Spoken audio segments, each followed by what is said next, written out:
Hi, Hey. welcome to Leaving the Lies and Telling the Truth. Today's episode, we're going to be talking to Mike Post, Melody's husband. We are on YouTube. We'd like for you to like, subscribe, and share to our page. We are also on Facebook. Anybody can join. Leaving the Lies and Telling the Truth. How are you doing today, Mike? I'm doing pretty good. It's Friday, weekend's coming up, payday, so it's good. Woo-hoo! Yeah, I'm exactly. with you on that. Oh yeah. I'm loving it. Of course, sleeping in these days, because I never reveal my age, hmm sleeping in they'll only last till about 6:30, 7 o'clock. But it's better than five, right? Oh, it does feel good. Yeah, if you could do a 7 o'clock, that feels pretty good. Yeah. Yeah, Yeah. yeah. Okay, Mike, you ready to just jump right into this? Sure. Sure. What kind of questions you have? So my co-host Melody is your wife, Yep, correct? that is correct. How long have you guys been together? We've been together since 1986 or 96. That's when we first started dating in June of 96, and married about 11 months later. So. Oh wow, so you knew right away then. Oh yeah. Plus Melody, wanted commitment too because she, had her oldest son there and wanted to make sure a family setting was started. So Good. So we got to the question, when did you meet Mel? How did you meet Mel? How did that initiate? well, I worked at an insurance company here in Traverse, and Melody's sister worked there as well. Well, Melody was moving back to Michigan from other areas and wanted to meet somebody or just be able to go out and have some social time, social hours. So and I did not have any significant other or anything at the time. So her sister asked if I would like to go out with her, and I said, why sure I would. It sounds like an interesting proposal. Cool. So you guys moved along, you got married. Were you guys already married, or was it before you were married that you found out that she was in a cult? Oh, here's the fun part. So I'd worked with Melody's sister for at least a year, and I had never heard anything about the House of Yahweh or the cult or anything. And so when Melody and we went on a double date with her sister and her sister's boyfriend at the time, and on the double date, we had about halfway through the date, and Melody and I were off on our own, just to go off to a restaurant and socialize a little bit. And so, sitting there at the restaurant, Melody brought up the fact that her whole family, had been in a cult, and I was fascinated. The first date, only like 3 hours into the date, and I'm hearing about her being in a cult. And of course, that being in '96, we had we had the Waco occurrence there. We had Jim Jones. You heard about these various cults, so it was really, really interesting. I mean, it was very interesting. And so Melody just kept talking about it and describing it, and it was actually pretty interesting. Probably one of the most interesting first dates somebody could have.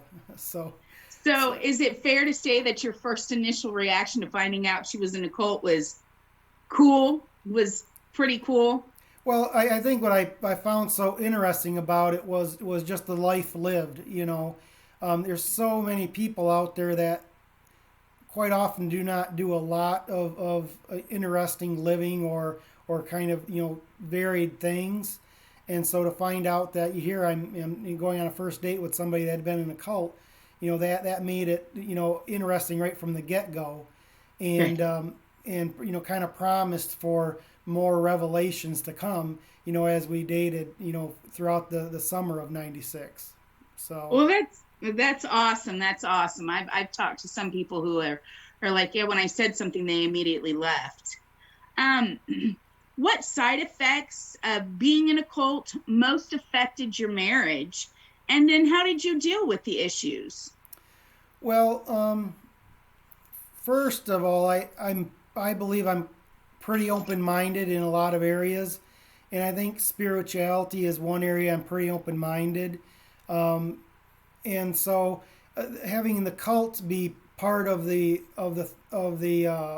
object of interest, that was interjecting some you know unusual dynamics into the relationship. It made it a little bit easier for me to I want to say deal with, in the sense where I understood that everybody has their own beliefs and everybody's trying to get pretty much to the same place. Um, some of the things we came across was obviously not being able to celebrate Christmas or Easter or the traditional Christian holidays, which I was brought up very much in the Christian side of things. But being a bachelor at the time, I'm like, well, it's not like I do a whole lot, really on those dates anyways. I'm not running around chasing the Easter bunny or sitting on Santa's lap or anything. So I didn't feel at that point that would affect me very much. And as far as Melody having her older son, I felt, well, that was her call, on what he receives as far as common culture and common beliefs or common holidays. What we did to come to a compromise on was attending at least the family events that had value to my family.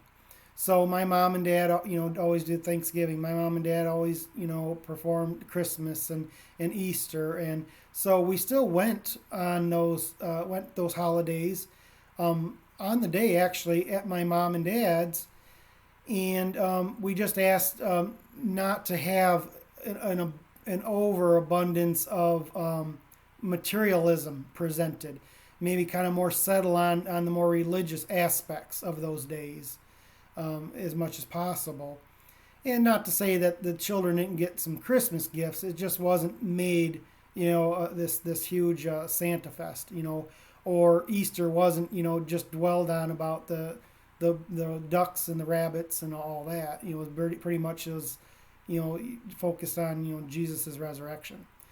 So the holidays were probably were the biggest, and especially when it came to us having our children together, we kind of stayed on the same plane of existence there. What we did do is on those religious holidays, even before we would go to my mom and dad's, we would watch, like the birth of Christ and the crucifixion and resurrection of Christ, just to try to bring some meaning back to the religious aspects of that, and try to once again get away from the materialism aspect of it. Now, Um, I smile when you say that because um, that's how it is for me. I need to pull in what the season or holiday is about, mhm. and not so much the material, especially Easter. So I smile because I get it. I understand it. And I kind of understand that those days, the way they are now, did kind of evolve with the introduction of other countries and people into Christianity. Trying to grow Christianity, they pulled in some of the Germanic tribes and some of the Eastern European groups of people and the Western groups, and so they probably brought some of that along with to give inclusion to those people, but it doesn't necessarily mean that's what those days are about. Right. Did I answer the question pretty good? You did. Was there any other issues besides holidays? Not so much. I mean, the speech patterns, that was already kind of ebbed away by the time I met Melody. She had been out for at least 2 years at that time. Oh, Um, okay. there was still um, probably a little bit of wondering, just at the marriage basis, if this marriage was going to be one that lasted, throughout the years, since the first marriage being in the house of Yahweh marriage, kind of changed the dynamics and probably someone allowed it not to be a lasting one. Right. But other than that, I think really just when it came to holidays and the children were the biggest obstacles. As for myself, I wasn't an average churchgoer, and Melody didn't have a strong desire really at that time to attend a church, so we were kind of okay on that front too. Okay. What are your thoughts on? I want to ask a two-part question to this. Hmm. What are your thoughts on the House of Yahweh, Hmm. and or what are your thoughts on just cults in general? Well, I know of course, being married to Melody, I know the common definition of a cult.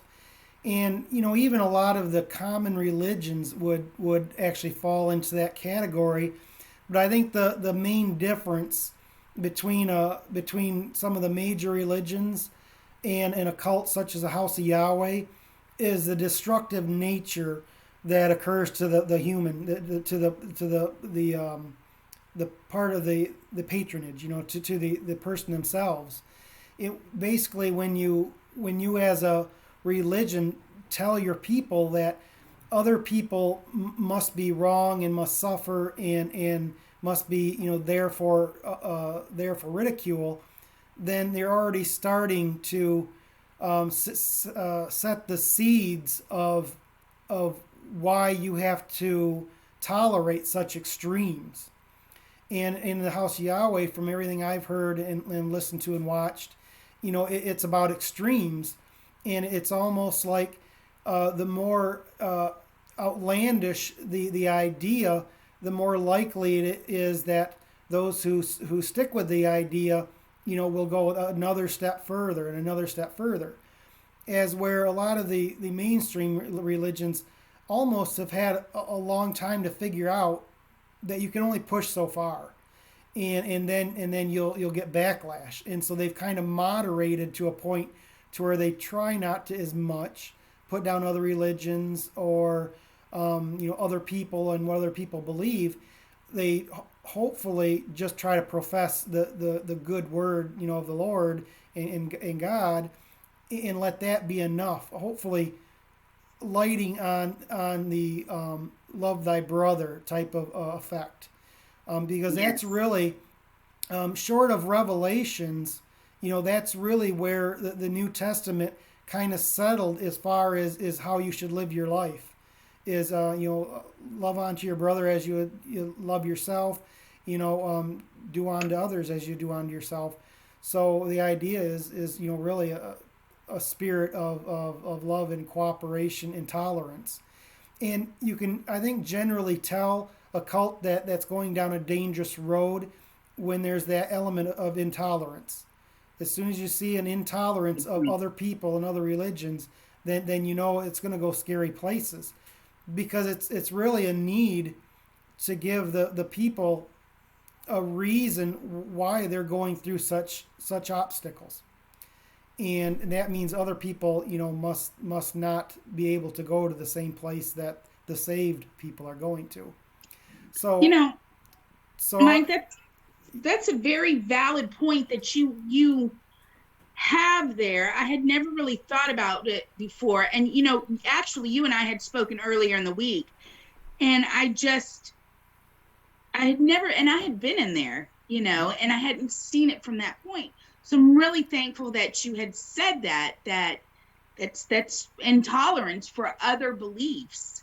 I'm glad that you had pointed that out. Thank you. well, and there's a couple really big targets today. Always in different areas. The Catholicism is a favorite target, and they have a lot of the similar characteristics like I was talking about.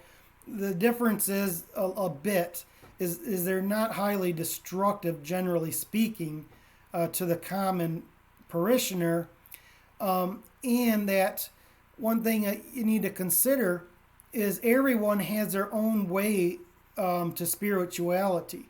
Some people it's through ritual and some and routineness and maybe a bit of pomp and circumstance, or what they call it, or a little bit of a show.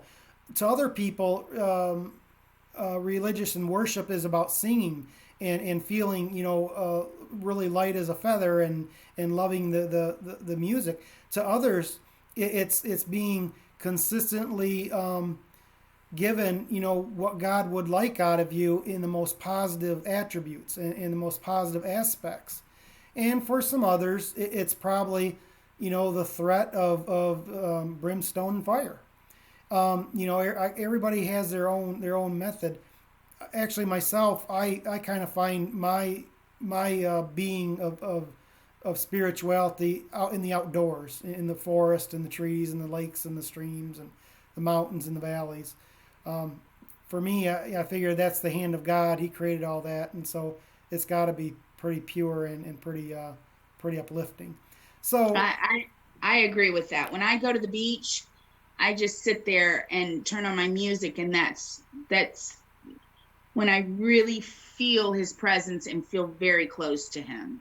that's kind of my basis for then, when I watch, shows about cults or about major religions or about certain things. I look for those troublesome spots and identify, where the extremists and the extreme ideas are creeping in, and figure, okay, now there's going to be trouble, because there's Yeah, some extremes that are occurring. right. And I guess, the house of Yahweh is right there, certainly with any extremism and extreme cults. And unfortunately, there's too many people dying and suffering, so that very few can justify their ability to get to the hereafter. And Right. it's across all religions. So So is Melody spiritual in any way now, or does it still have an effect on her life? oh yeah, she's very spiritual, and the statement that Melody likes is more God, less religion. Basically, God being, whatever, in Jesus, his son, basically is what everybody wants to get close to and interact with and live like, as where religion quite often can be the construct of man and the Yes. creation of all these other, I'm going to almost say, unnatural constructs, to interact with Jesus or God. And quite often that's really where the problem is the institution, because the institution is the creation of man. Um, Mm-hmm. if you even Mm-hmm. were to follow the teachings of Jesus, basically his emphasis was, have very little of materialistic possessions of the world, very little of responsibilities of this world, and spend most of your time professing the good name of the Lord and of God and of His good works. And so basically, being, a missionary necessarily without dwelling, which then takes away the materialism, the need for all these ideas of tithing and empire building. And I feel that's probably where so many places have gone wrong. And so I think Melody believes a lot like that as well. Is that, she'll do whatever she can to feel closer to Jesus and God, but it pretty much comes short of going into a I want to say a formalized religion.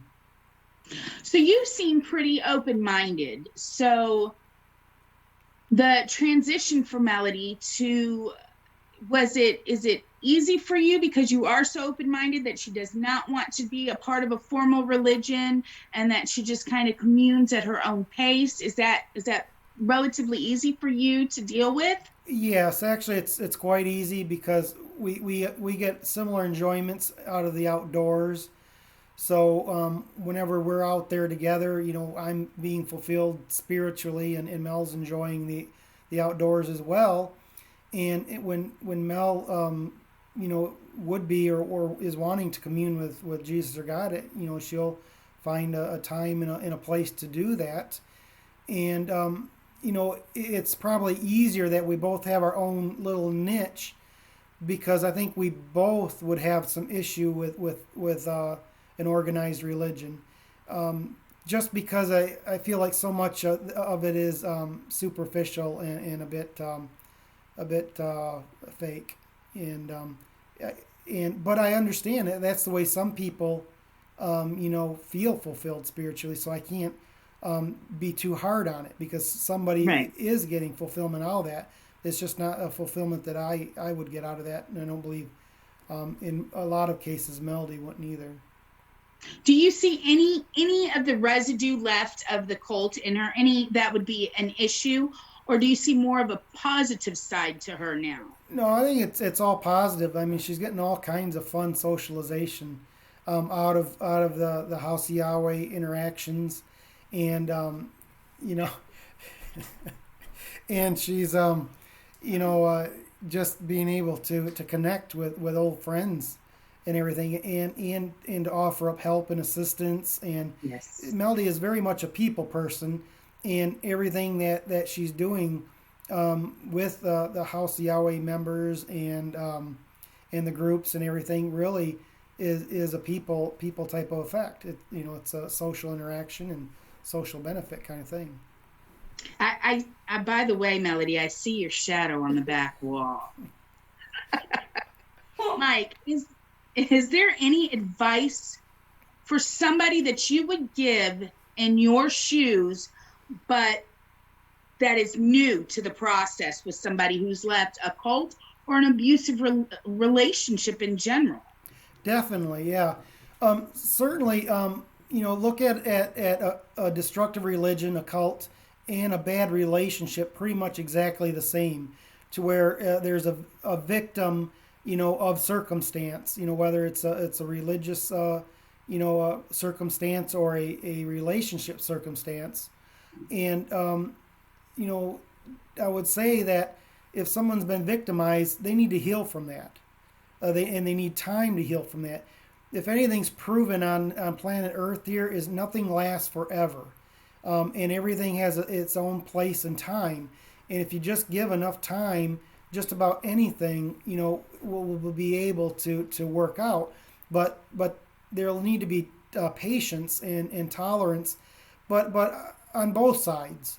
And what I mean by that is, the individual that may not have been in a cult or in a bad relationship, that is with someone that was in a cult or a bad relationship, both sides still have valid input, regardless of what side it is. And so there needs to really be patience on both sides. But certainly the person that came out of the cult or the relationship would need a little bit more patience, maybe given to them. But at some point, there also needs to be a movement towards the future. And the future, can be a future that's a healed future or a slightly changed future or a very little changed future. But there needs to be, healing and compassion and consideration to give the victim time to feel like they've healed. And over time, most people, I believe, want to come back to a mainstream. And I don't mean mainstream of anything, anything that's particularly extreme, but at least a comfortability on a day-to-day basis. Maybe it's comfortability on a Sunday going to a church that you find that you like, or comfortability going out on a date with somebody new and being around, socially around people again. But everybody wants to get back to that point because not too many people can live on high stress or high anxiety or Yeah, depression or even fear or all those things that come with being taken advantage of. So exactly. it's really just a time thing with compassion and consideration. And like I said, just putting it out there that both sides, need to show it to each other. Just because it takes two to make any kind of relationship or association. That's actually really good advice. Thank you for that. Mm. My last question, do you have a special message that you would like to give to Melody, just letting her know anything? Um, yeah, I would say that I'm very glad that she's my wife and very glad that we met, and I kind of really did enjoy the way the whole story came out about being in the cult, because I actually, like I said, found it very interesting and intriguing, and it just made the first date, really really pretty interesting, and I just, like I said, there was more to come, and so over the next months, of normal going out on dates and everything, there would always be a few more drops of the House of Yahweh this, and then of course went to Mel's sister and, like, why didn't you tell me? You had all this good information. She didn't want to tell, I guess, and basically, and over the years, I've come to find all of it very interesting as well. I mean, going through the old pictures, and even raising Melody's oldest son there, and even to the point where we had traveled in '97. We even traveled back to the Clyde, back to the ranch house, and actually visited Mel's ex mother-in-law and her family down there, and let Mel's oldest son interact with his cousins and his grandma or Ema and all that, and I found them very enjoyable people, and I really felt welcomed down there, to the point where I think when Mel came and visited you, when you had little Ruby and Sarah there, I was helping Mel's ex mother-in-law move canned goods out of the attic or out of the cellar or something, and helping Wow. with certain chores around the place, even doing some cleaning up in the old mail room. So. I absolutely love Mel's ex-mother-in-law. She's always been a wonderful woman. Mike, I thank you for taking the time to sitting down and talking to me and helping us understand a little bit more about Melody. I enjoy my time with her, always have. I thank you guys for joining us on this episode of Leaving the Lies and Telling Your Truth. Please make sure that you like, subscribe, and share, and ask to follow us on Facebook. Everybody have a great day. Bye. Thank you. Thanks.